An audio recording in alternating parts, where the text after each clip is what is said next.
Halo semuanya, kami dari kelompok 4 dan pada kesempatan kali ini kami akan mereview jurnal retail dan pelayanan konsumen yang dibuat oleh Felix Septianto, Fandi Jiptono, Sony Kusuma Sonjaja.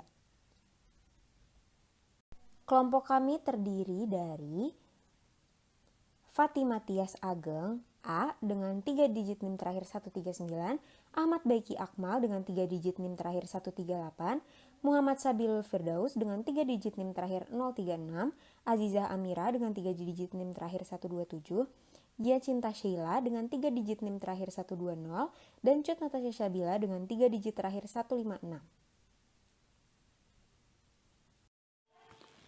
Penelitian ini menguji pengaruh potensial emosi sebagai faktor kontekstual dalam mempengaruhi standar ganda pada penilaian etika konsumen.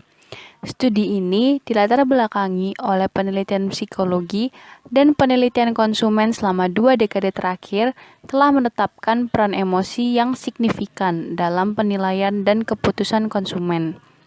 Penelitian ini menyelidiki peran emosi yang berbeda, yaitu kemarahan dan kasih sayang, dalam melemahkan standar ganda konsumen.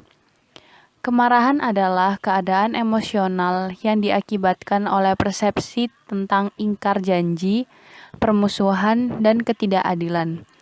Standar ganda yaitu ketika konsumen cenderung memegang perusahaan pada standar etika yang lebih tinggi daripada konsumen lain. Ini dapat menghasilkan sikap yang lebih menghukum terhadap perilaku perusahaan yang tidak etis.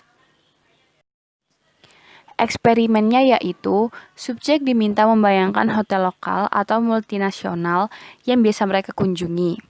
Kemudian mereka diminta untuk membaca berita fiksi yang melaporkan bahwa hotel tersebut memata-matai karyawannya.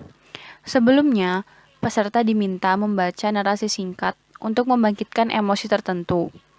Dalam kondisi marah, peserta membacakan cerita tentang siswa yang mendapat nilai tidak adil dari asisten pengajar. Untuk narasi kasih sayang adalah tentang seseorang yang membantu gadis kecil dan kemudian bermain game bersamanya. Peserta dalam kondisi netral membacakan cerita tentang keseharian siswa. Studi ini menghasilkan bahwa konsumen cenderung menunjukkan penilaian etis yang lebih toleran terhadap pihak yang tidak diunggulkan atau perusahaan yang kurang finansial. Sebuah temuan yang memberikan dukungan empiris untuk standar ganda dalam penilaian etika konsumen berdasarkan kekayaan yang dirasakan perusahaan atau makmur versus tidak sejahtera. Penelitian ini juga menunjukkan bahwa kemarahan dan belas kasih dapat melemahkan standar ganda dalam penilaian etika konsumen.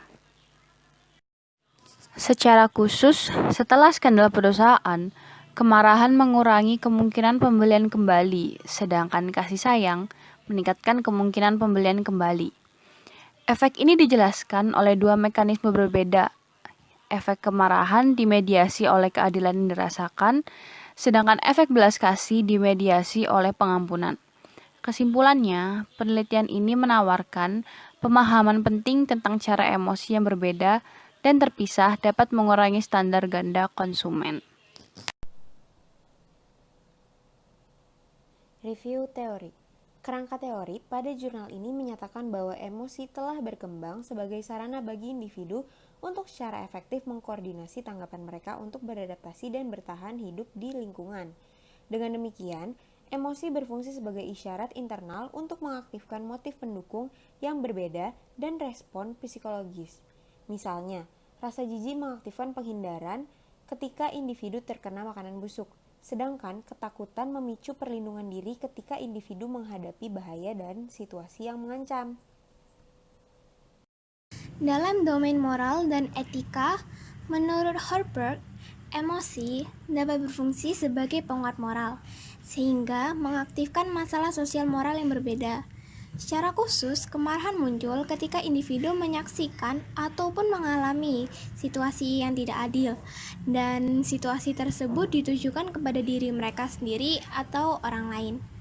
Penilaian ketidakadilan ini kemudian mengarah pada penilaian hukuman dan perilaku terhadap pelanggar. Dengan kata lain, kemarahan dapat mengaktifkan perhatian sosio-moral dari keadilan. Oleh karena itu, peneliti berharap bahwa persepsi keadilan pada gilirannya akan mengurangi penerapan standar ganda, karena mengalami kemarahan akan meningkatkan persepsi bahwa setiap orang harus diperlakukan secara sama. Di sisi lain, belas kasih muncul ketika individu menyaksikan orang lain yang menderita dan membutuhkan. Emosi inilah yang kemudian mendorong motivasi untuk berperilaku prososial. Penelitian sebelumnya telah menguraikan lebih lanjut mengenai efek belas kasih, yang menunjukkan bahwa perasaan kasih sayang terhadap korban dapat secara bersamaan memotivasi pengampunan terhadap seorang pelanggar, sehingga mengurangi keinginan untuk balas dendam dan hukuman. Temuan ini konsisten dengan argumen bahwa welas asih mengaktifkan perhatian sosiomoral dari kebutuhan, yaitu dari korban, dan pengampunan, yaitu dari pelanggar. Sekian dari kelompok kami, jika ada salah kata mohon maaf. Terima kasih.